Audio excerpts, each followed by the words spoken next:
тоже отойдите, вы нам мешаете жить. Меня слышно.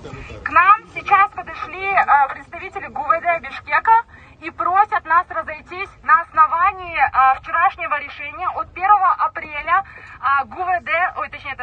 судов о том, что они приняли решение принять законным решение администрации Бишкека. Это Ленинский, Свердловский, Октябрьский и еще один забыл какой. На данный момент Первомайский. Это решение было принято вчера, 1 апреля.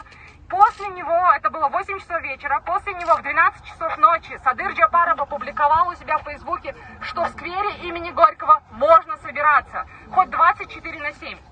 У нас сейчас есть проблема того, что нас сейчас предупредили. Конечно, и можно говорить, что мы считаем это решение антиконституционным, и даже по мнению нашего главного омбудсмена страны, главного правозащитника Атыра Абдрахматова, это тоже антиконституционное решение, запрещать людям собираться, когда они хотят, и по поводу, к которому они хотят. Но сейчас у нас есть предупреждение. Если мы сейчас не подчинимся, скорее всего, за этим пойдут задержания. Поэтому я вас очень сильно прошу, если вы не хотите каких-либо дальнейших разбирательств, лучше, наверное, сейчас вам разойтись.